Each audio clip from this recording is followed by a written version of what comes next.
예수의 나라로라는 제목으로 말씀을 나누겠습니다. 우리 본문을 같이 읽죠. 마가복음 3장 20에서 30절이 되겠습니다. 우리 교독해서 읽도록 하겠습니다. 집에 들어가시니 무리가 다시 모임으로 식사할 겨를도 없는지라 예수의 친족들이 듣고 그를 붙들러 나오니 이는 그가 미쳤다 하밀러라. 예루살렘에서 내려온 서기관들은 그가 바알세불이 집혔다 하며 또 귀신의 왕을 힘입어 귀신을 쫓아낸다 하니 예수께서 그들을 불러다가 비유로 말씀하시되 사탄이 어찌 사탄을 쫓아낼 수 있느냐. 또 만일 나라가 스스로 분쟁하면 그 나라가 설 수 없고 만일 집이 스스로 분쟁하면 그 집이 설 수 없고 만일 사탄이 자기를 거슬러 일어나 분쟁하면 설 수 없고 망하느니라. 사람이 먼저 강한 자를 결박하지 않고는 그 강한 자의 집에 들어가 세간을 강탈하지 못하리니 결박한 후에야 그 집을 강탈하리라. 내가 진실로 너희에게 이르노니 사람의 모든 죄와 모든 모독하는 일은 사하심을 얻되 누구든지 성령을 모독하는 자는 영원히 사하심을 얻지 못하고 영원한 죄가 되느니라 하시니 다 같이 이는 그들이 말하기를 더러운 귀신이 들렸다 함이러라. 아멘. 작년 말 뉴저지에 있는 필그림 교회가 1200만 불짜리 교회 예배당을 포기하고 교단을 탈퇴했습니다. 필그림 교회가 속해 있던 PCUSA, 미국 장로교단이죠. PCUSA가 동성애를 인정하는 결정을 했고, 그래서 동성애자의 결혼을 주례를 해주고 또 심지어는 동성애자인 사람에게 목사 안수를 주게 되었습니다.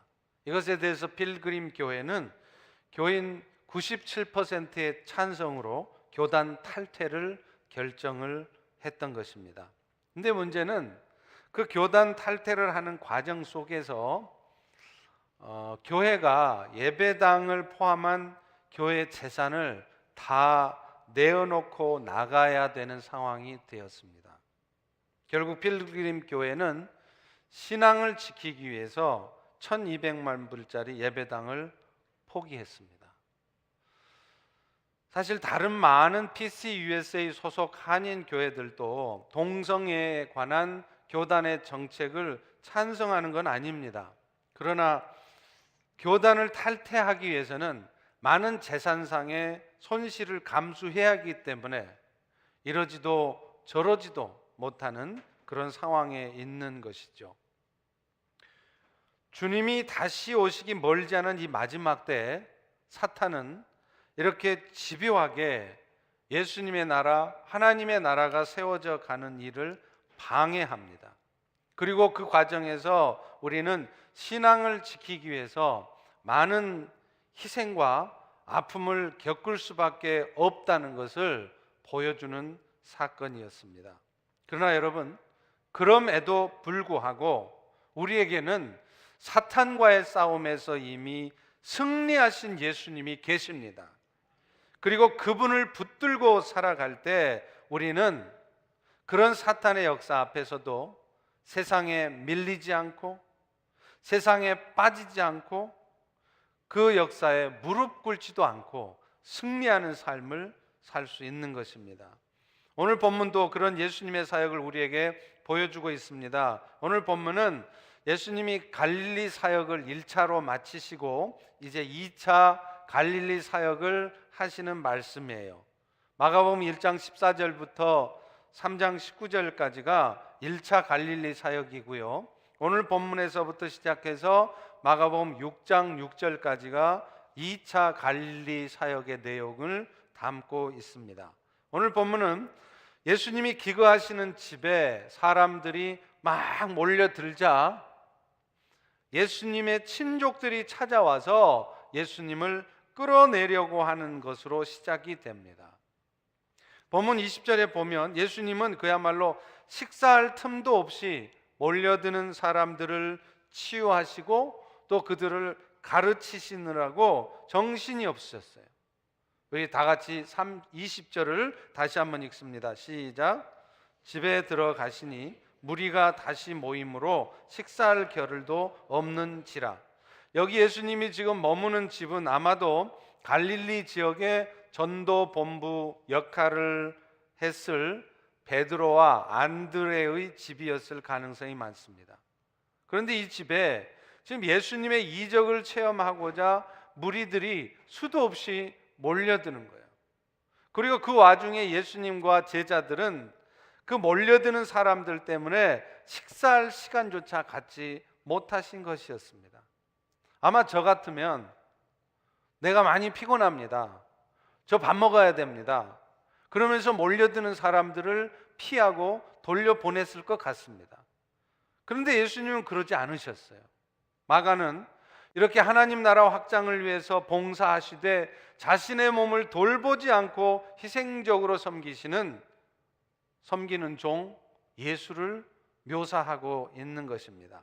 자, 그런데 이렇게 예수님은 자신의 생명을 바쳐서 사람들을 섬기고 있는데 그 와중에도 예수님을 방해하는 예수님의 대적자들이 있었다는 거예요. 그런데 참 아이러니한 것은요, 예수님의 사역을 방해한 사람들은 예수님을 전혀 모르는 사람들이 아니었다는 것입니다. 예수님을 가장 가까이 하고 있었던 사람들이었습니다. 그럼에도 불구하고 그들이 예수님의 사역을 방해하게 된 이유는 그들은 예수님이 어떤 분이신지를 잘 모른 거예요. 다시 말하면 영적인 분별력을 갖지 못하니까 마음으로는 예수를 위한다고 하는 일이 그것이 오히려 예수님의 사역을 방해하는 결과를 가져왔다는 것입니다. 본문 21절에 보십시오. 예수의 친족들이 듣고 그를 붙들러 나오니 이는 그가 미쳤다 하밀러라.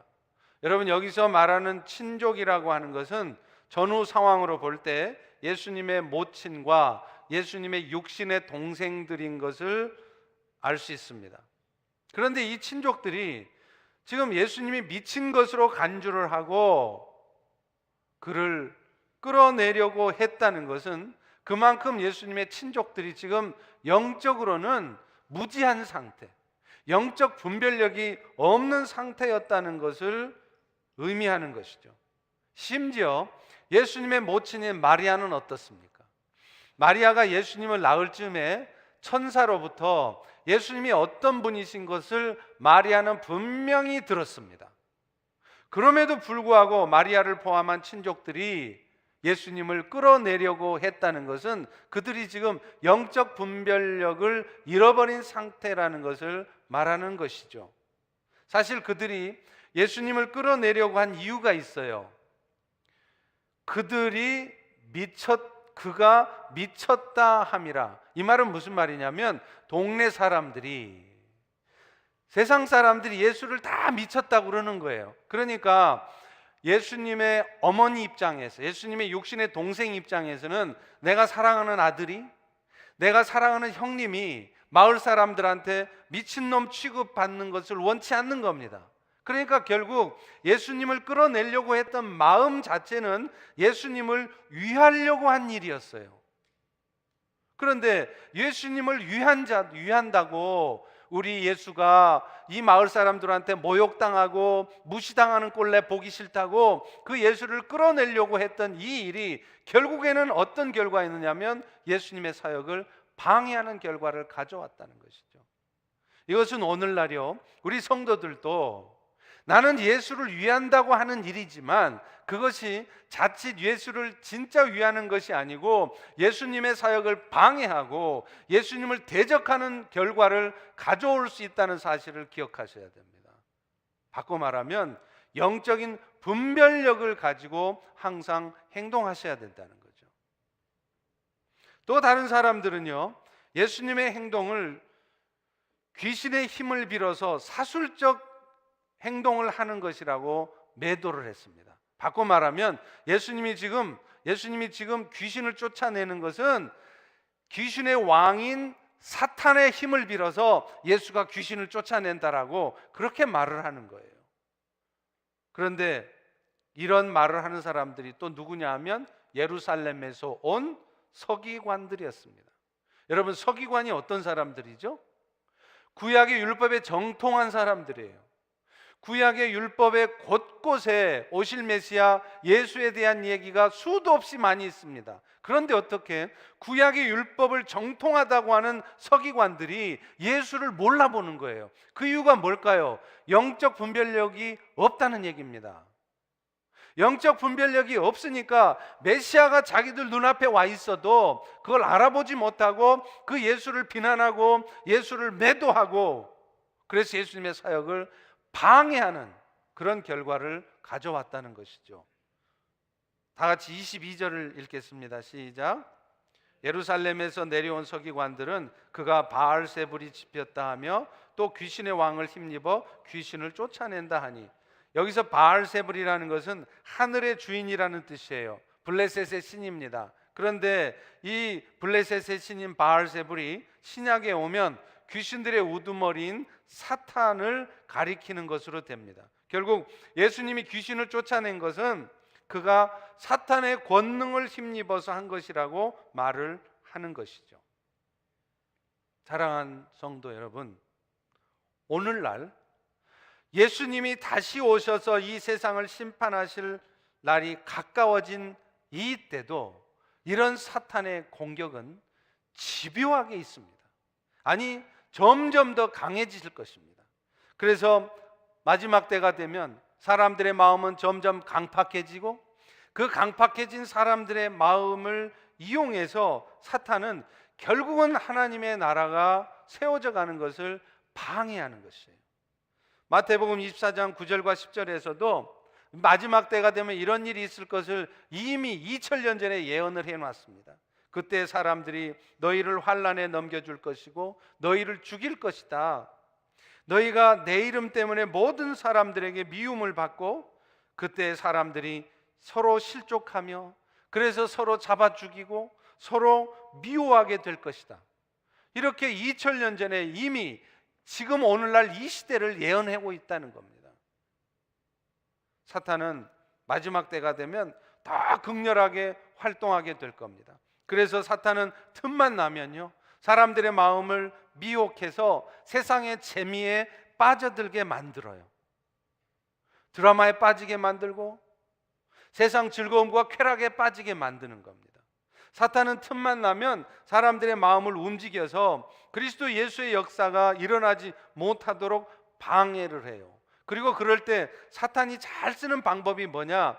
믿음이 연약해져 있는 사람들 혹은 믿음이 없는 세상 사람들의 마음을 움직이는 거예요.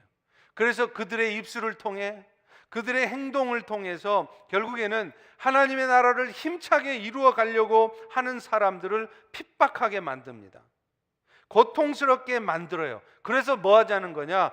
결국에는 그 하나님의 사람들이 좌절하게 만드는 거예요. 무너져 있게 만들어요. 에이씨, 다 포기하게 만드는 거예요. 그래서 결국은 예수의 나라 사람들이 오히려 사탄의 나라의 종 노릇하는 그런 삶을 하도록 만들어버리는 것, 이게 사탄의 목표입니다. 그런 의미에서 보면 여러분들은 이제 이 마지막 때 신앙생활을 해갈 때 우리가 믿음으로 잘 살려고 하면 할수록 세상은, 사탄은 여러분들을 더 많이 공격할 것이라는 것을 아셔야 돼요. 벌써 그러지 않습니까? 기독교 국가였던 미국이 오늘날 어떤 일들을 행하고 있습니까?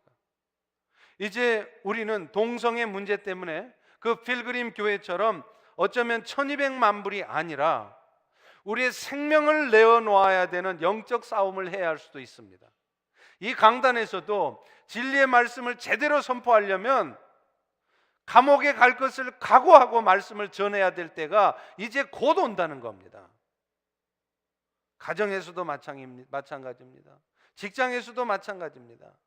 불과 몇십 년 전만 해도요, 이 미국에서는 신앙생활하고 있으면 인정해 줍니다. 대우해 줍니다. 편의도 봐줘요. 일하다가도 저 교회 좀 갔다 오겠습니다. 다녀오세요. 편히 봐줍니다. 그러나 그런 시절은 이제 지났습니다. 여러분들이 이제 이 시대에는요, 신앙생활을 열심히 하려고 하면 할수록 여러분들은 그것 때문에 세상에 축복을 받는 것이 아니라 어쩌면 여러분들의 인생에 더 큰 고통과 아픔을 겪어야 된다는 것을 기억하셔야 돼요. 그럴 때 우리는 어떻게 해야 되겠습니까? 그럴 때 우리는 십자가에서 모진 고통을 받으시며 죽으셨던 예수, 그 그리스도의 고통을 기억해야 된다는 거예요. 히브리서 12장 1절부터 3절에도 말씀합니다. 이러므로 우리에게 구름같이 들러싼 허다한 증인들이 있으니 모든 무거운 것과 얽매이기 쉬운 죄를 벗어버리고 인내로서 우리 앞에 당한 경주를 하며 믿음의 주요 온전케 하신 이인 예수를 바라보자. 왜냐하면 그분은 자신 앞에 있는 기쁨을 위해서 십자가를 기꺼이 참으셨고 또 부끄러움을 개의치 않으셨던 분이셨기 때문이라는 거예요. 예수님은 우리의 죄가 용서되어지도록, 그래서 여러분들이 잃어버렸던 하나님의 생명을 다시 찾아지도록 로마 군병들로부터 모진 고통과 멸시와 수모를 다 당하셨습니다. 여러분들도 이제 신앙생활을 해가면서 신앙생활을 더 잘해보려고 했더니 그것 때문에 여러분들이 사탄의 공격을 받으십니까? 그래서 여러분들이 멸시를 받으셨습니까? 여러분들이 더 힘들어지셨습니까? 그럴 때 십자가의 고통을 참으셨던 예수를 생각하라는 거예요. 나에게 영원한 생명을 얻도록 하기 위해서 예수님도 이렇게 고통하셨는데 오늘 내가 예수님 때문에 겪는 이런 수모, 이런 모멸, 이런 오해, 이 정도는 내가 받아야 된다라고 생각하셔야 된다는 겁니다. 그렇지 않으면 우리는 결코 신앙생활을 해나갈 수 없어요. 결코 승리하는 삶을 살 수 없습니다. 앞으로는 더 그럴 것입니다. 예수님은 십자가를 통해서 이루어질 그 궁극적인 승리, 인류가 구원되어지는 그 일들을 바라보면서 기꺼이 십자가를 참으셨어요. 오늘 우리도 그 십자가를 바라봐야 된다는 거예요. 여러분 각자에게는 아마 십자가가 다 있을 거예요. 어떤 분은 평생 육신의 질병을 짊어지고 사셔야 되는 분도 있습니다. 여러분 중에는 어떤 분은 몇십 년 동안 신분 문제가 해결되지 않아서 그 신분 문제가 십자가인 분도 틀림없이 계실 겁니다. 여러분 중에 어떤 분은 자식 때문에, 관계의 아픔 때문에 그것이 십자가가 되어서 계속해서 여러분의 마음을 힘들게 하는 분들이 계실 거예요. 그럴 때 이놈의 십자가, 내가 언제까지 이런 십자가를 지고 살아야 됩니까? 나 싫습니다. 십자가를 던져버리는 것이 아니라 그것이 예수께서 지게 하신 십자가라고 한다면 그 십자가의 고통을 참으셨던 예수님을 묵상하시면서 그 십자가를 지고 가실 수 있어야 된다는 거예요. 어떤 수모와 모욕이 있다 할지라도 주님의 고난을 묵상할 때 우리는 비로소 예수님처럼 그 부끄러움 당하는 것을, 그 모욕 당하는 것을, 그 무시당하는 것을 참아낼 수 있는 것입니다. 우리 펠로십교회 성도들도 이 점점 신앙생활하기 힘든 이 마지막 때 예수를 바라보심으로 승리하는 여러분들이 되시기를 주의 이름으로 축원합니다. 예수님은요, 이런 사탄의 공격 앞에서 사탄이 사탄을 쫓아낼 수는 없다는 이 말씀을 통해 그들의 논리에 반박을 합니다. 이것을 위해서 예수님은 두 가지 예를 듭니다. 첫 번째가 분쟁하는 나라는 결국 멸망할 수밖에 없다 하는 이 말을 하세요. 우리 다 같이 24절 읽어봅니다. 시작.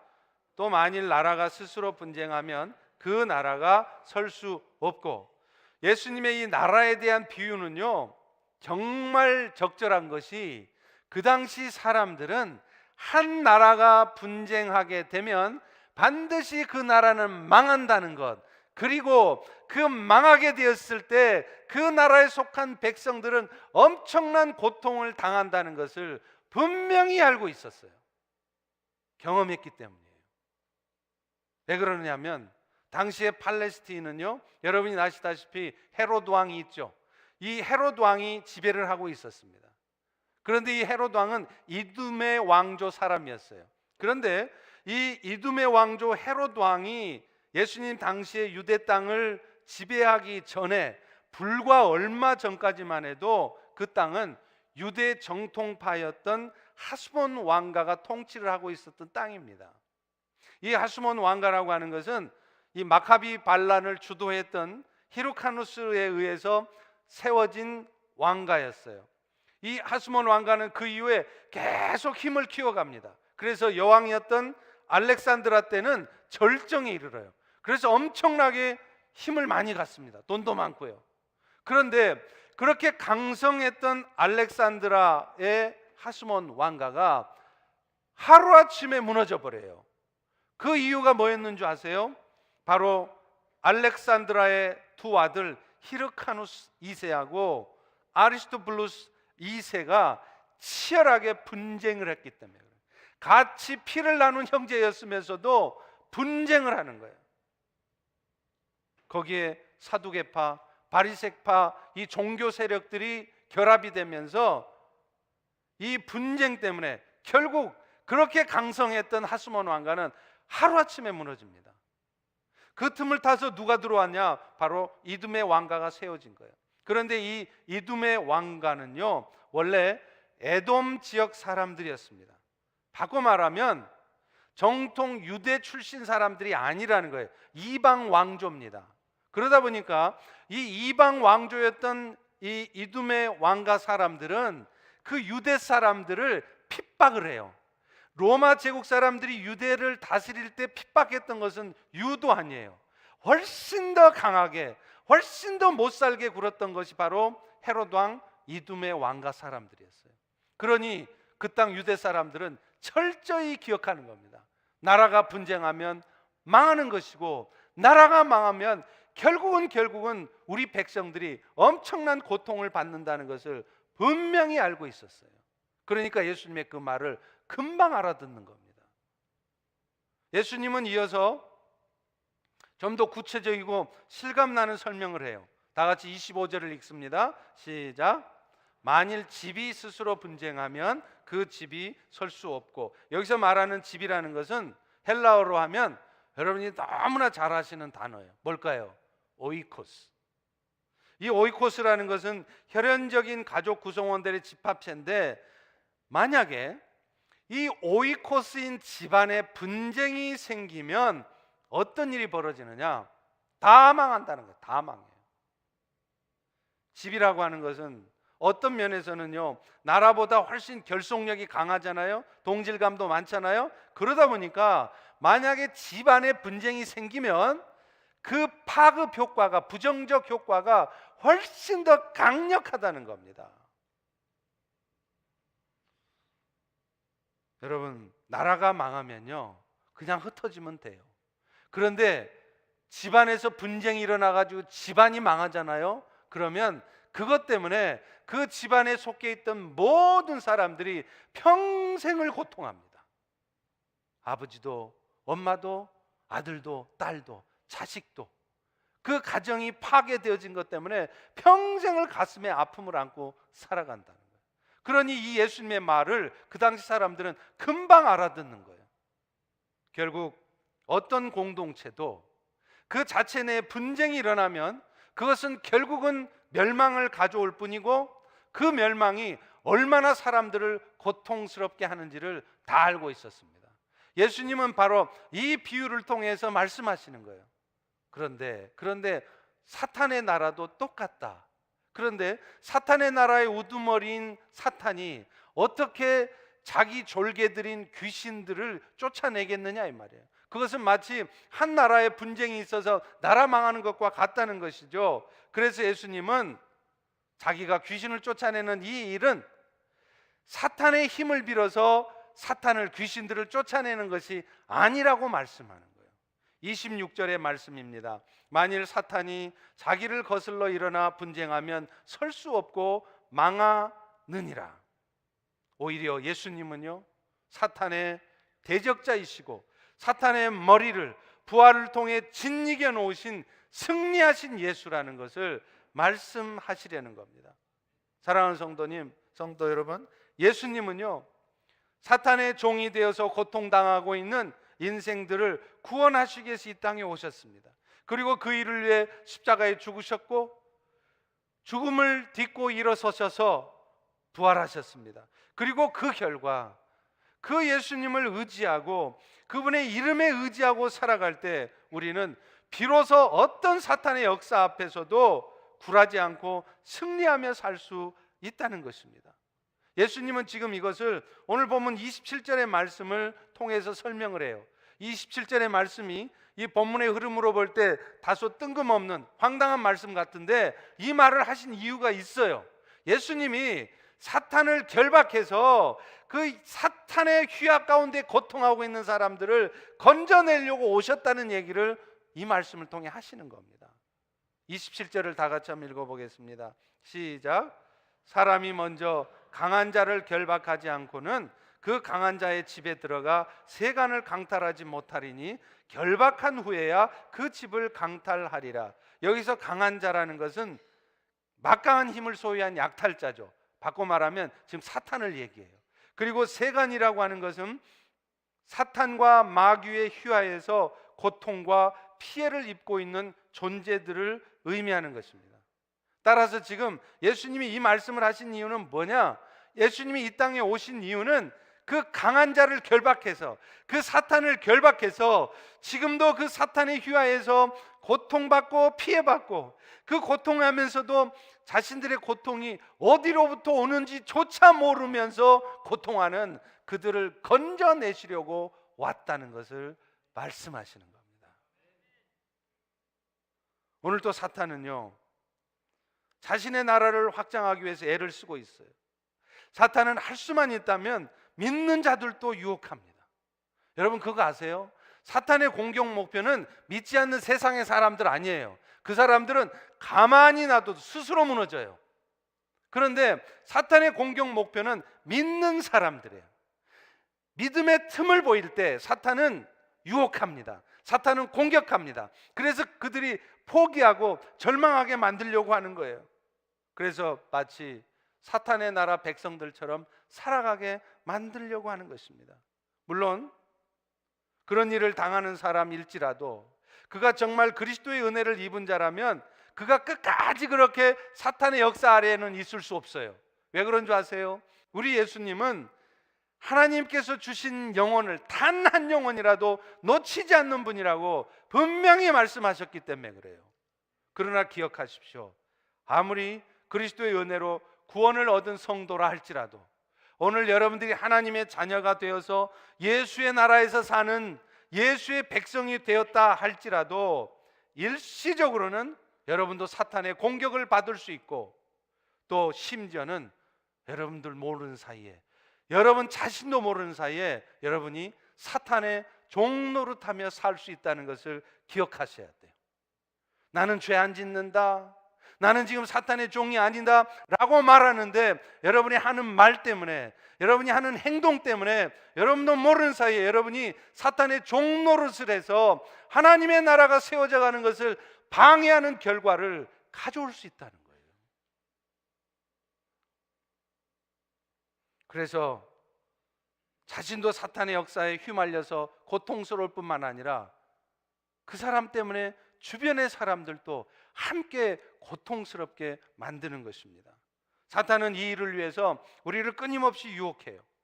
여러분, 우리 성도들이 돈 많이 버는 거, 세상이 지위가 높아지는 거 당연히 하나님의 축복입니다. 감사할 일이죠. 그거 마다하지 마세요. 그런데 기억하십시오. 그럴 때 조심해야 된다는 거예요. 사탄은요, 여러분이 돈 잘 벌릴 때, 여러분의 세상 일이 잘 풀릴 때, 그럴 때 여러분을 공격하고 여러분을 유혹합니다. 그래서 여러분도 모르는 사이에 그것을 즐기게 만들어요. 그리고 그 재미에 푹 빠져 살게 만드는 것입니다.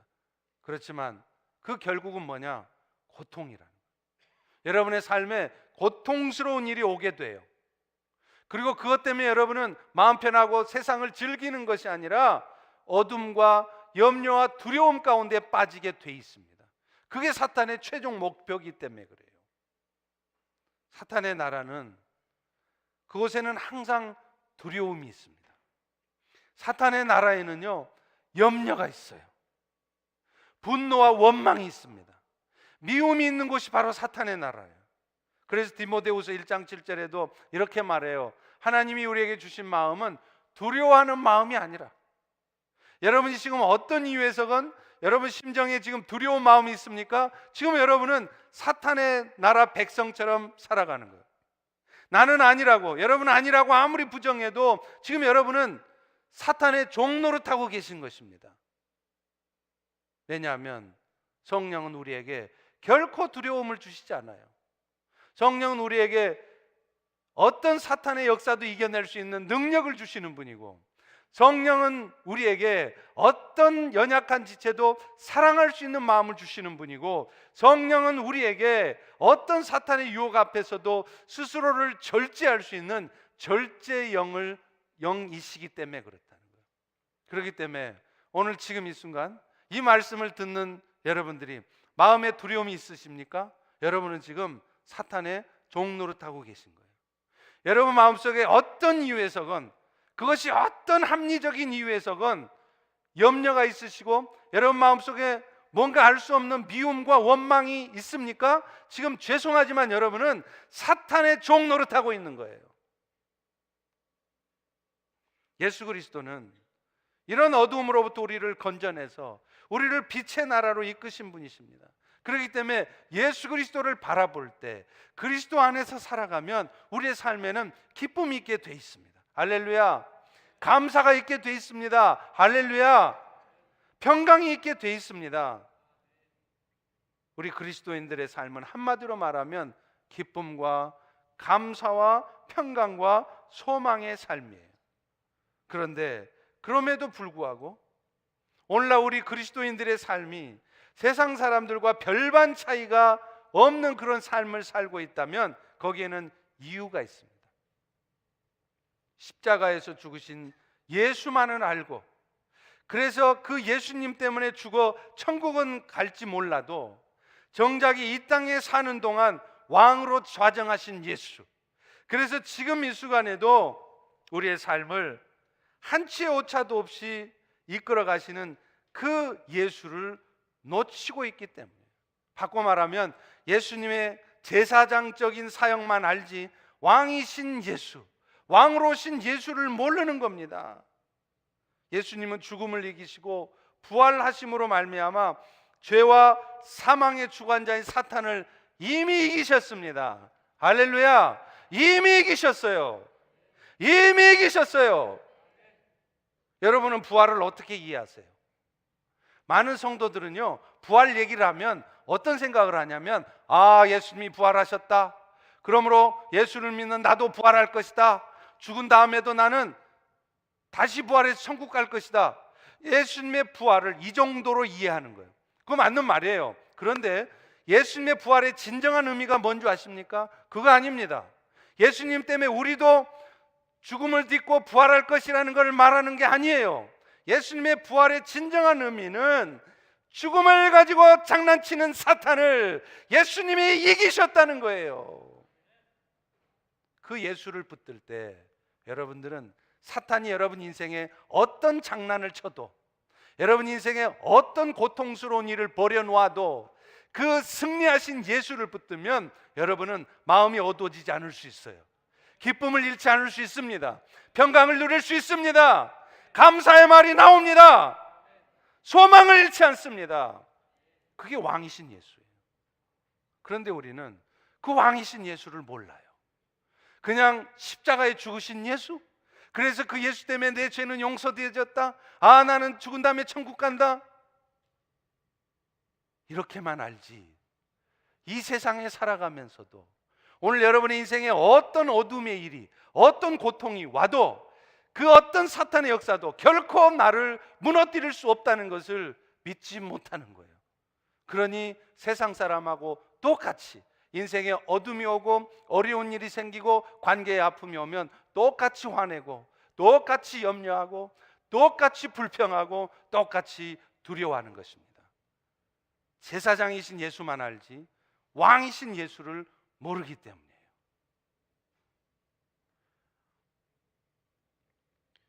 제사장으로서 예수는 잘 알아서 십자가 얘기는 많이 하는데 그 십자가에서 일어나신 예수, 부활하신 예수, 이미 승리하신 예수를 놓치는 것이죠. 그 예수가 오늘 또 우리 안에 함께 살고 계신다는 것을 놓치는 것입니다. 사랑하는 성도 여러분, 예수님은 우리를 사탄의 나라에서 이미 예수의 나라로 옮기신 분이세요. 지금 여러분의 신분은 예수의 나라 백성이에요. 왜 또다시 사탄의 나라 백성처럼 살아가려 하십니까? 왜 그렇게 살고 계십니까? 예수님을 붙들고 살아갈 때 비로소 내 삶에 복음의 능력이 나타나고 그것이 복음으로 사는 것입니다. 제가 미국에 와서 여러분들에게 계속 말씀했던 부분이 사실은 이 부분이에요. 예수님은 제사장으로 오셨을 뿐만 아니라 왕으로 오신 분이시다는 거예요.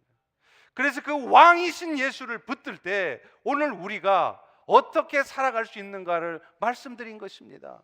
어떤 절망적인 상황에서도 포기하지 않을 수 있고, 어떤 불행한 일이 닥쳐도 그것 때문에 불평이나 하고 누구 한 사람 지목해서 원망이나 하는 것이 아니라 오히려 저주 대신 축복의 말을 할 수 있는 것, 이것이 바로 예수는 왕이신 것을 붙드신 성도들의 삶의 모습인 것입니다.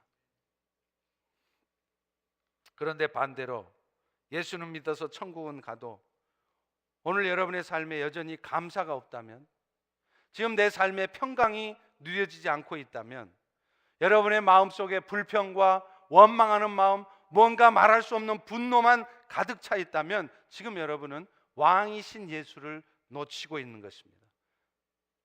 복음을 잘 알고 말하는 것 같지만 여러분은 복음을 잘 모르고 계신 것입니다. 진짜 복음을 아는 사람, 그래서 예수의 나라로 옮겨진 사실을 확실히 믿고 사는 사람들은 어떤 상황에서도 감사의 말을 합니다. 예수의 일하심을 믿기에 염려하기보다는 평강을 누립니다. 지금 이 순간에도 우리의 구원자 되신 예수께서 우리의 삶을 선한 뜻 가운데 이끌어가고 계심을 믿기 때문이죠. 그래서 어떤 절망적인 상황에서도 합력해서 선을 이루실 그 예수님을 기대합니다. 그렇기 때문에 마음이 무너져 있지 않는 거예요. 오늘 여러분은 지금 여러분의 마음속에 기대가 있으십니까? 여러분 인생을, 여러분의 삶을 참으로 힘들게 하는 그런 인생의 문제 앞에 지금 마음이 무너져 있습니까? 아니면 이런 절망적인 상황을 통해서도 결국에서는 합력해서 선을 이루어내실 그 주님을 기대하는 마음 가운데 있으십니까? 앞서 말한 필그림 교회처럼 어떤 손해와 아픔이 예상될지라도 우리는 주 예수 그리스도를 선포하기에 주저하지 않아야 됩니다. 그리고 기쁨으로, 감사함으로 흔들림 없이 예수님이 지어주신 그 십자가의 길을 갈 수 있어야 됩니다. 그럴 때 주님이 정말로 역사하세요. 아까 말씀드렸던 필그림 교회 1200만 불짜리 예배당 포기하고 근처에 있던 중학교 강당에서 모여서 예배를 드렸습니다. 그 첫 주에 평소보다 훨씬 많은 2200명의 성도들이 모였습니다. 그 주 헌금이 평소에 나왔던 헌금보다 2배 이상 많은 헌금이 나왔어요. 우리도 이 예배당 포기하고 나갈까요?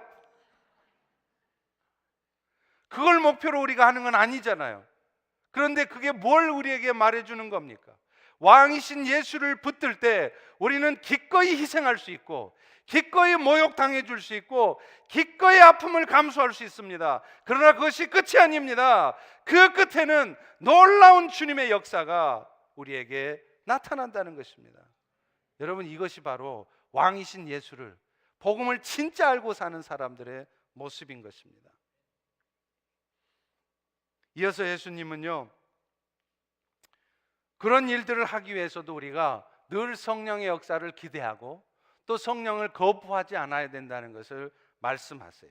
우리 28절 29절을 같이 한번 읽어봅니다. 시작. 내가 진실로 너희에게 이르노니 사람의 모든 죄와 모든 모독하는 일은 사하심을 얻되 누구든지 성령을 모독하는 자는 영원히 사하심을 얻지 못하고 영원한 죄가 되느니라 하시니. 사실 이 본문은 유명한 난해 구절이에요. 성경 안에는 참 이해하기 힘든 본문들이 있습니다. 성경의 해석에 따라서 이게 성경 전체와 잘 맞지 않는 구절들인 거예요. 그렇잖아요. 오늘 본문을 보시면 성령을 모독하는 죄는 용서받지 못한다는 거예요. 그런데 여러분, 우리가 알고 있는 성경 전체의 원리는 어떻습니까? 예수님께서 십자가에 못 박혀 죽으심으로 말미암아 우리의 모든 죄는 다 용서받습니다. 할렐루야, 할렐루야. 그런데 오늘 본문에 보면 다 용서받지 못하는 거예요. 아니네, 성령을 모독하는 죄는 용서받지 못하네. 성경 전체의 말씀과 안 맞지 않습니까? 이럴 때 여러분, 우리는 성경 전체의 원리에 부합하게 해석을 해야 돼요. 어떻게 해석을 하느냐면 결과론적으로 해석을 하는 것입니다. 우리의 구원은 성부, 성자, 성령 하나님 삼위 하나님의 연합작품이에요. 성부 하나님께서 우리의 구원을 계획하셨고, 성자 예수님은 그 구원이 이루어지도록 십자가에 죽으시고 부활하셨습니다. 실행하신 것이죠. 성령 하나님은 예수께서 이미 이루어 놓으신 구원이 오늘 나의 구원이 되도록 그 성령의 인치심을 통해 우리의 구원을 적용시켜 주신 분이에요. 그런데 누군가가 성령을 거부한다면, 성령의 인치심을 받아들이지 않는다면 그 사람은 결국에는 회개를 통한 구원의 길이 막혀 있는 사람이라고밖에 볼 수가 없는 것입니다. 결과적으로 얘기를 하자면 성령의 역사를 거부하고 부인하는 사람들은 결국은 구원의 은혜를 입지 못한 사람들일 것이기 때문에 그들은 영원한 죄에 있다라고 말하는 것입니다. 이해가 되시죠? 잘 이해가 안 되시죠? 방법이 없습니다. I have no choice. 이유는 한 1시간 넘게 설명을 해야 이해가 되는 거예요. 그런데 이 주일 설교 짧은 시간에 이걸 다 어떻게 설명을 합니까? 알아서들 이해하세요. 성경을 많이 읽어보시든지 막 성령께 구하면서 성경을 묵상해 보시든지. 저는 지금 이 시간에는 이렇게밖에 설명 못합니다. 근데 중요한 것은 이 말씀을 통해서 정말 말씀하려고 하는 게 있어요. 그게 뭐냐면 예수님은 불행과 고통 가운데 처한 사람들을 구하기 위해서 이 땅에 오셨는데 그 예수님의 은혜의 역사, 그 예수님의 능력, 이 모든 것들이 내 삶에 구체적으로 나타나기 위해서는 우리에게는 성령의 도우심이 필요하다는 거예요. 성령님을 사모하시고 성령님을 환영하시고 성령님께 간절히 구하는 자들, 그런 사람들에게 이런 예수의 승리가 누려지는 것입니다. 그런데 성령을 반기지 않아요.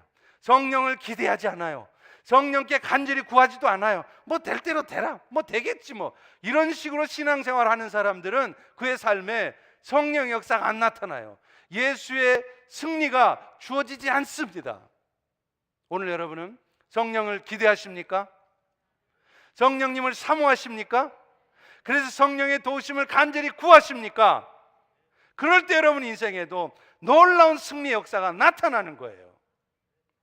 예수님은 요한복음 13장에 보면 제자들의 발을 씻기십니다. 그리고서는 내가 너희를 사랑한 것 같이 너희도 서로 사랑하라, 이런 말을 하세요. 말이 그렇지 우리가 어떻게 예수님처럼 사랑을 해요? 마음이 무겁잖아요.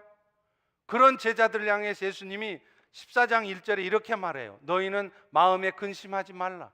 하나님을 믿으면 또 나 예수를 믿으라는 거예요. 그리고는 아주 소망스러운 말씀까지 해요. 요한복음 14장 12절입니다. 나를 믿는 자는 내가 하는 일을 그도 할 것이요 나보다 더 큰 일도 할 것이라. 이유가 뭐냐? 내가 아버지께로 감이라. 아니, 예수가 지금 아버님한테 가신다는데 그게 오늘 내 삶에 어떤 의미가 있어요? 이유가 있어요.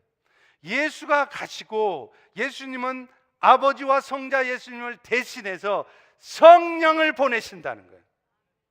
그 성령을 통해서 오늘 여러분들의 삶에 예수님이 했던 일보다 더 큰 일들이 일어날 수 있도록 역사하시겠다는 겁니다. 그래서 요한복음 14장 16절에 그렇게 말해요. 그가 또 다른 보혜사를 너희에게 주사 영원토록 너희와 함께 하실 것이라.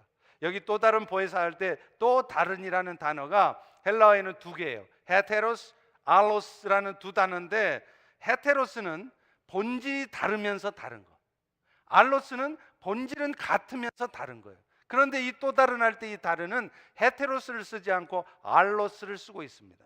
이 말이 무슨 말이냐? 성령님은, 예수님 대신 오시는 성령님은 본질이 성자 예수님과 성부 하나님과 같으신 분이라는 거예요. 그러나 하는 역할이 다르신 분이시라는 거죠. 이 성령이 오늘 여러분에게 오셨습니다. 여러분 안에 지금 거하십니다. 그 성령의 도우심을 따라 살아가면 여러분도 어떤 상황에서도 좌절하지 않을 수 있습니다. 아무리 미워 죽겠는 사람을 봐도 미워하지 않을 수 있습니다. 어떤 절망적인 상황 속에서도 포기하지 않을 수 있습니다. 그 성령께 구하십시오. 그 성령의 도우심을 입으십시오. 이제 내일부터 신년 특별 새벽 기도회가 시작됩니다. 그 시간 동안 간절히 성령님께 구하세요. 성령님, 나를 도와주세요. 그래서 지금 내 마음속에 있는 이 더러운 마음들, 이 어둠에 찌든 마음들, 이 실망스럽고 절망할 수밖에 없는 이 마음들 다 가져가세요. 그리고 이 내 마음속에 주님이 주시는 기쁨으로, 주님이 주시는 평강으로, 주님이 주시는 기대로 가득 찰 수 있도록 나를 도와주십시오. 간절히 기도해 보십시오. 그럴 때 여러분 인생에 또 우리 펠로십에 놀라운 은혜가 있을 줄로 믿습니다. 우리 다 일어나셔서 이제 조금 이 찬양이 좀 안 맞긴 합니다. 그렇지만 이런 흔들림 없는 마음 가운데 우리가 해야 될 일은 결국은 복음을 전하는 거예요. 그런 마음을 결단하는 마음으로 오늘 온 세상 위하여라는 찬양을 같이 드리겠습니다. 세상 위하여 나 복음 전하리, 만 백성 모두 나와서 주 말씀 들어라. 죄중에 빠져서 헤매는 자들아, 주님의 음성 곧 듣고 너 구원받아라. 전하고 기도해 매일 증인 되리라. 세상 터는 사람들 듣고 그 사랑 알도록 온 세상 위하여 이 복음 전하리. 저 죄인 되게 하고서 주 예수 믿으라. 이 세상 구하려 주 돌아가신 것 나 증거하지 않으면 그 사랑 모르리. 전하고 기도해 매일 증인 되리라. 세상 모든 사람들 듣고 그 사랑 알도록 온 세상 위하여 주 은혜 임하니. 주 예수 이름 힘입어 이 복음 전하자. 아멘. 먼 곳에 나가서 전하지 못해도 나 어느 곳에 있든지 늘 기도 힘쓰리. 전하고 기도해 매일 증인 되리라. 세상 모든 사람들 믿고 그 사랑 알고.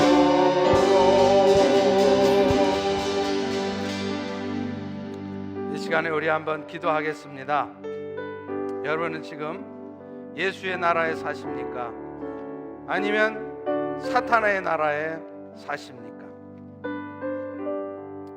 인생 많이 힘들고 속상한 일 있으시죠?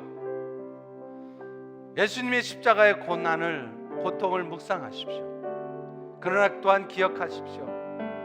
지금은 이게 고통스럽고 지금은 이렇게 절망스럽게 보이지만 지금 이 순간에도 이미 모든 사탄의 역사를 이겨놓으신 승리하신 예수가 내 안에 계시다. 합력해 선을 이루시는 그분이 오늘 또 내 삶 가운데 역사하고 있다는 것입니다. 이 시간 우리 기도할 때 성령님, 내가 그 성령님을 의지합니다. 바라봅니다. 내 마음 가운데 충만하게 임하주셔서 내 마음속의 모든 염려와 어두움과 두려움과 원망의 마음들 다 가져가시고 내 마음속에 말할 수 없는 기쁨과 말할 수 없는 평강이 기대가 넘치도록 내 삶에 역사해 주시옵소서. 이렇게 기도하십시오. 지금 이 순간 여러분 중에는 아직도 그 성령의 역사를 거부하고 그 성령의 역사를 기대하지 않는 분이 계십니다. 그러면 결국은 영원한 죄에 머물 것입니다. 이 땅에 여러분이 어떤 축복되고 행복한 삶을 살아도 결국에는 성령을 거부한 여러분은 영원한 죽음에 빠지는 것입니다. 기회가 많지 않습니다.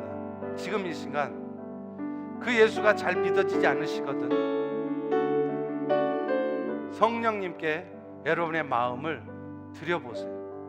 성령님, 하나님의 영이신 그리스도의 영이신 성령님, 지금 이 순간 내 마음 가운데 찾아와 주십시오.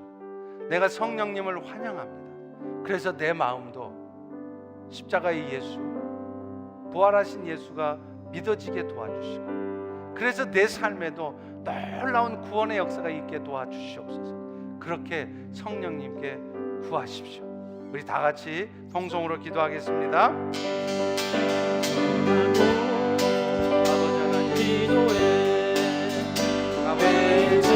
주의 은혜를 기대합니다. 주의 은혜를 사모합니다. 성령 하나님께서 역사해 우리의 마음 가운데 주의 은혜가 충만해지게 도와주시옵소서.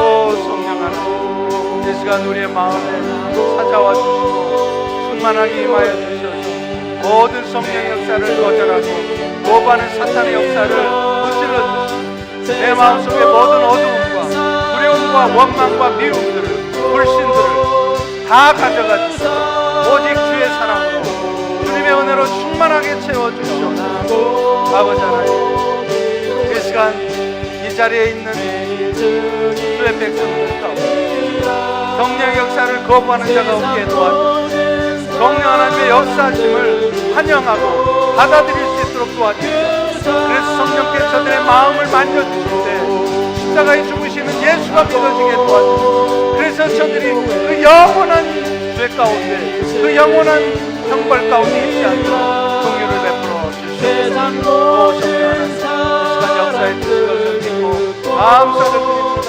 감사를 드립니다. 감사합니다. 이제 하나 더 기도하고 마치겠습니다. 내일부터 시작되는 일주일간의 신년 특별 새벽 기도에 선포되는 말씀이 하나님의 음성으로 들려지게 하시고 기도할 때 성령님을 사모하는 마음으로 간절한 마음으로 성령의 도우심을 구할 때 오 성령님, 내 마음속에 모든 어둠과 염려와 두려움과 미움이 다 사라지고 주님이 주시는 평강과 기쁨이 그래서 왕이신 예수가 보여지고 누려지는 그런 한 주간이 되게 해주시옵소서. 우리 다 같이 통성으로 기도합니다. 아버지 하나님, 이 시간 주의 도우심을 구합니다. 아버지 하나님 도와주시옵소서. 성령님의 도우심을 구합니다. 이제 다음 한 주간 진행된 신년 특별 새벽 기도회 가운데 살아오는 성도들의 마음을 붙들어주시고 주의 은혜로 붙들어주시옵소서. 놀라운 사랑과 은총이 충만한 시간이 되도록 성령님 만져주시옵소서. 오 성령님, 지금 이 시간에 마음의 어둠이 있는 자가 있습니다. 마음의 원망과 미움이 있는 자들, 이 시간 저들의 마음의 모든 어둠을 가져가 주시고 주의 사랑으로 주의 은혜로 충만해지는 시간이 되도록 역사하여 주시옵소서. 특별히 다음 한 주간 진행되는 신년 특별 새벽 기도를 놀라운 주의 은혜의 역사가 있도록 성령 하나님 역사하여 주시옵소서. 주님 기대합니다. 주님 기대합니다. 놀라운 주의 역사를 기대합니다. 주님